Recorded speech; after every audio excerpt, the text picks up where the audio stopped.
Malgré la répression, les étudiants se mobilisent contre la mainmise du pouvoir sur leurs facultés. Jean-François Colosimo, vous êtes historien. Bonsoir, merci d'être avec nous. Bonsoir. Votre dernier essai, Le sabre et le turban jusqu'où ira la Turquie, aux éditions du CERF. Dans ce livre, vous relisez l'histoire de la Turquie d'Atatürk à Erdogan. Pour nous accompagner également, Slimane Zeguidour, éditorialiste à TV5 Monde. Cette fronde est partie de l'université du Bosphore à Istanbul. Elle se propage à Ankara, Izmir, Adana. On peut dire que c'est un mouvement qui est en train de prendre dans tout le pays? Oui, Erdogan, pour accéder au plein pouvoir au cours de ces dernières années, a décapité l'armée, il a purgé son parti 2 fois, il a éliminé ses soutiens religieux qui l'ont permis d'arriver au plus haut. Et puis, depuis le coup d'État raté de 2016, il a mis en prison les élites, que ce soit les élites d'ailleurs industrielles, intellectuelles, les journalistes, ou alors, en fait, ces élites ont dû partir en exil. On se disait donc qu'il avait vidé la Turquie, en quelque sorte, de toutes ses forces de résistance. Mais non, voilà que dans ce pays où il y a un peuple tout à fait extraordinaire, qui souvent ne correspond pas en fait à la politique qui est menée au sommet, il y a ces jeunes qui se révoltent. Et d'ailleurs, pour aller très vite, c'est très intéressant, la réponse d'Erdogan, c'est quoi? C'est une bande de jeunes qui revendiquent pour les droits LGBT et qui sont tous plus ou moins gays, ce qui est exactement la réponse que fait Poutine aux manifestants qui, au même moment, défilent dans Moscou, n'est-ce pas? C'est la même méthode d'exclusion. Bolsonaro aussi, au Brésil. Bien sûr, on c'est va la même revenir méthode sur ces points-là. de, en fait, la contestation de la jeunesse. Et on va y revenir dans un instant parce que je vous propose qu'on s'intéresse, qu'on aille voir ces jeunes. Nous ne baisserons pas les yeux, répètent à l'unisson ces étudiants qui dénoncent donc depuis 1 mois et demi la mainmise du pouvoir turc sur leurs universités. La réponse des autorités au mouvement étudiant a été cinglante. On dénombre plus de 600 arrestations à travers le pays. Le rappel est signé Guillaume Villadier. La fronde remonte au 1er janvier quand le président Tayyip Erdogan nomme l'un des cadres de son parti à la tête de l'université du Bosphore, l'une des plus prestigieuses du pays, l'une des plus libérales aussi. Les cours y sont dispensés en anglais, on y débat de sujets tabous comme les questions kurdes et arméniennes. Pour les étudiants comme pour leurs professeurs, pas question d'accepter ce recteur islamo-conservateur venu de l'extérieur. Notre seule préoccupation est qu'il démissionne et s'en aille. Aucun de nous n'a d'autre objectif. Ils accusent tous les étudiants ici d'être des terroristes, mais aucun d'entre nous ne l'est. Le 29 janvier, 4 étudiants sont arrêtés. Devant le bureau du recteur, ils ont accroché un tableau de la grande mosquée de la Mecque orné des drapeaux arc-en-ciel de la communauté LGBT. Le président turc saisit l'occasion pour fustiger l'homosexualité comme origine de tous les maux. LGBT, il n'y a rien de tel. Ce pays est patriotique et moral. Nous ne considérons pas que ces jeunes, qui sont des membres d'organisations terroristes, ont véritablement les valeurs de notre pays. Plusieurs dizaines d'arrestations, des manifestants tabassés par la police. Le président Erdogan l'a dit lui-même, il ne veut pas d'un nouveau Gezi, du nom de ce soulèvement populaire et pacifique, maté violemment en 2013. Mais la répression préoccupe à l'étranger, notamment à Washington. Nous sommes préoccupés par les arrestations d'étudiants et d'autres manifestants et nous condamnons fermement la rhétorique anti-LGBT autour des manifestations. Des critiques aussitôt qualifiées d'ingérence extérieure par Ankara. Le chef de l'extrême droite, allié du président Erdogan, propose quant à lui d'écraser la tête des manifestants. Mais à Istanbul, tous les soirs, des milliers de gens témoignent leur soutien aux protestataires par un grand concert de casseroles. Depuis le coup d'État raté de 2016, les nominations des recteurs sont du ressort exclusif du président Erdogan. 27 l'an dernier et 12 déjà nominations pour 2021. Pourquoi le président Erdogan veut avoir cette mainmise sur les universités? Est-ce que c'est déjà le cas? Non, ce n'est pas tout à fait le cas, mais comme disait Jean-François Colosimo, il s'est attaqué aux grands corps de l'État sur lesquels il s'était appuyé pour arriver au pouvoir.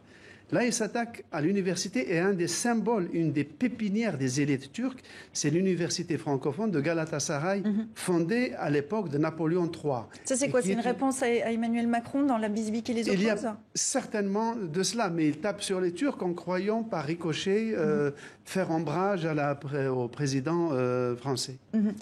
Cette jeunesse, selon un récent sondage, en septembre, 76% des jeunes interrogés disent souhaiter quitter quitter le pays. C'est le 3/4 des jeunes, c'est absolument énorme. On parle d'une jeunesse désenchantée aujourd'hui en Turquie. Oui, mais Erdogan a créé un véritable désert où la seule ambition, c'est de multiplier les mosquées qui restent vides et où des imams à la porte offrent des donuts et du Coca-Cola pour essayer de convaincre les jeunes d'entrer. Ce qu'il y a eu de très bon dans le commentaire du reporter de TV5 Monde, c'est de mentionner que ces jeunes, ils parlent peut-être de la question LGBT, ils parlent surtout de la question arménienne et de la question kurde. Ça, c'est essentiel. Qui sont deux lignes rouges en Turquie pour le régime. Et c'est pour ça que Erdogan les décrit comme des terroristes. Parce qu'il touche au mythe de la construction nationale, ce mythe qui a été entamé par Kemal et que poursuit Erdogan. Bon, c'est le carburant qui a changé. C'était le laïcisme chez Kemal et c'est aujourd'hui l'islamisme chez Erdogan. Mais c'est une construction hyper nationaliste qui procède sur l'exclusion de l'altérité. Il n'y a jamais eu de génocide des Arméniens. Les Kurdes n'existent pas. Les Alévis n'existent pas.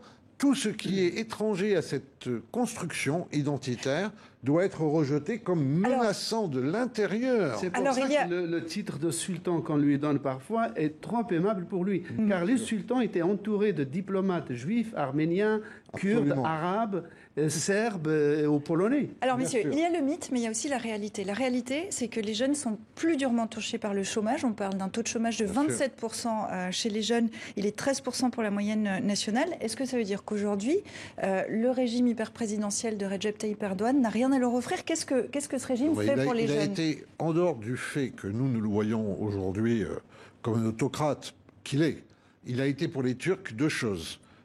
L'homme qui portait la promesse d'entrer dans l'Europe pendant longtemps, et ça c'était important pour les Turcs, parce que c'est une promesse qui avait été désertée par le camp laïque, en quelque sorte, et par les généraux surtout, parce que l'Europe leur demandait de se mettre à l'heure des droits de l'homme. Et puis d'un autre côté, il a été le père de la prospérité. Il a accompagné véritablement l'émergence de ce qu'on appelait le tigre anatolien. C'est fini, la livre turque a décroché, le chômage est là. Donc c'est un véritable problème qu'il a, et c'est pour cela que la politique de sanctions aurait pu être efficace pour éviter, par exemple, la persécution à laquelle il va se livrer des têtes pensantes de ce mouvement étudiant. Vous le mentionniez, vous disiez déjà 620 étudiants sur tout le pays qui se retrouvent en prison. Or, on sait que la justice est aux ordres et qu'elle prononce des peines démesurément lourdes. Mais est-ce que un des dégâts pour l'industrie et pour la jeunesse turque, c'est que, par exemple, quand il a acheté les missiles russes S-400, les Américains l'ont exclu du programme de leur avion F-35. Or, le F-35 avait demandé à des entreprises de jeunes Turcs à fabriquer 1500 pièces d'un des avions les plus modernes du monde. C'était une entrée dans le Gotha de la très fine technologie.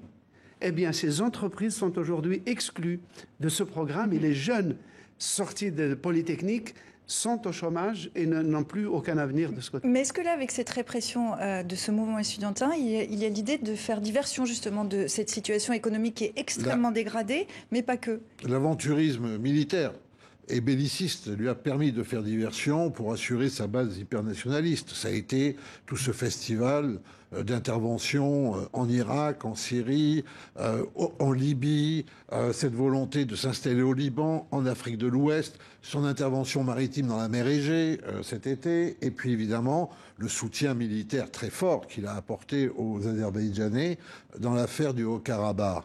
Donc, mais là-dessus, il a touché une limite aussi. Il y a deux choses qu'il faut bien concevoir. La France a été très seule à ce moment-là pour essayer de dire le droit international. Aujourd'hui, c'est fini parce que d'une part, Poutine, à Moscou, a récupéré la situation du Caucase à son profit. Ce sont des soldats russes qui sont aujourd'hui en Azerbaïdjan pour la première fois depuis les indépendances de 1990. Et d'un autre côté, Joe Biden vient d'arriver au pouvoir à la Maison-Blanche. Et les démocrates ont aussi leur faucon en termes de relations internationales. Et évidemment, les démocrates sont très interventionnistes par rapport au recul trumpiste de l'isolation.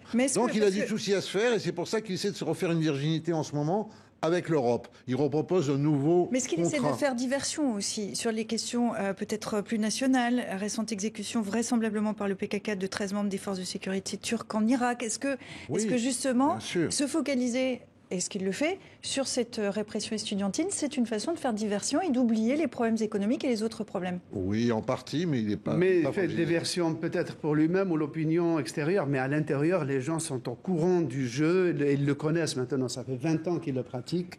Ils le connaissent parfaitement. Est-ce que sa base le suit toujours? Comment? Est-ce que sa base le suit toujours? Alors la base, on dit qu'il a une base anatolienne, c'est une bourgeoisie sunnite, conservatrice, qui est rassurée par le côté patriarcal, rassurée. Mais moi, dans mes voyages, j'ai vu beaucoup d'entreprises turques à l'étranger, car les Turcs sont extrêmement offensifs en Afrique, comme le disait Jean-François Colosimo, mais aussi en Russie. Les grands travaux d'infrastructure en Russie sont faits par des jeunes Turcs. Alors, ceux-là n'en veulent pas, parce que chaque fois qu'Erdogan se brouille avec un pays, ce sont autant de contrats et de marchés qui sont annulés. On va rester vraiment sur cette jeunesse d'ici à juin 2023, qui est la date du prochain scrutin présidentiel et législatif. 5 millions de primo-votants seront appelés à mettre leur bulletin dans l'urne. Est-ce que vous diriez qu'en ce moment, avec cette répression estudiantine, peut-être Recep Tayyip Erdogan met en jeu sa réélection?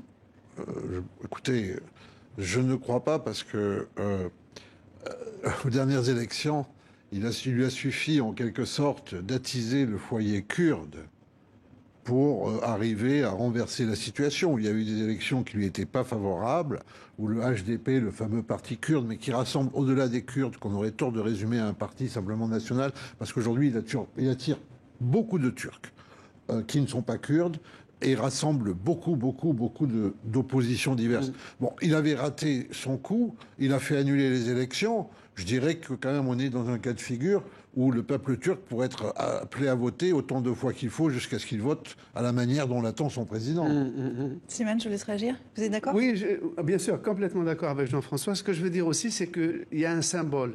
C'est qu'il y a 110 ans, un groupe qui s'appelait Jeunes Turcs avait mis sur pied le projet d'une république moderniste, laïque, en reprenant la devise de la Révolution française. Et il a en même temps préparé le génocide arménien, c'est-à-dire ce mélange à la fois d'ultranationalisme, de modernisme.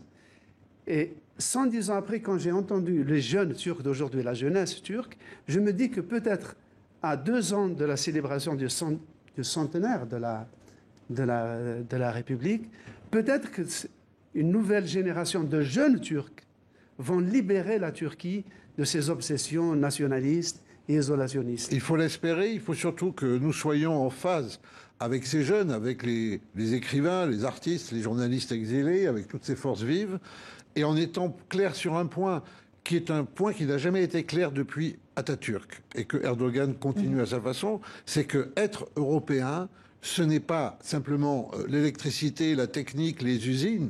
Ce n'est pas la modernisation simplement, je dirais, des moyens, c'est la capacité de retour critique sur soi. Et c'est pour ça que la question arménienne reste décisive. Ce n'est pas la Turquie qui a commis le génocide des Arméniens, qu'elle arrête de le nier, qu'elle revienne là-dessus. Et c'est comme ça qu'elle entrera dans l'Europe. Et cette jeunesse qui, elle, continue à manifester. Merci beaucoup à vous deux. Cette jeunesse paraît complètement prête à cela. Et merci beaucoup à vous deux d'être venus ici en débattre, analyser tout ça. Merci Slimane et merci à vous Jean-François Colosimo. Merci.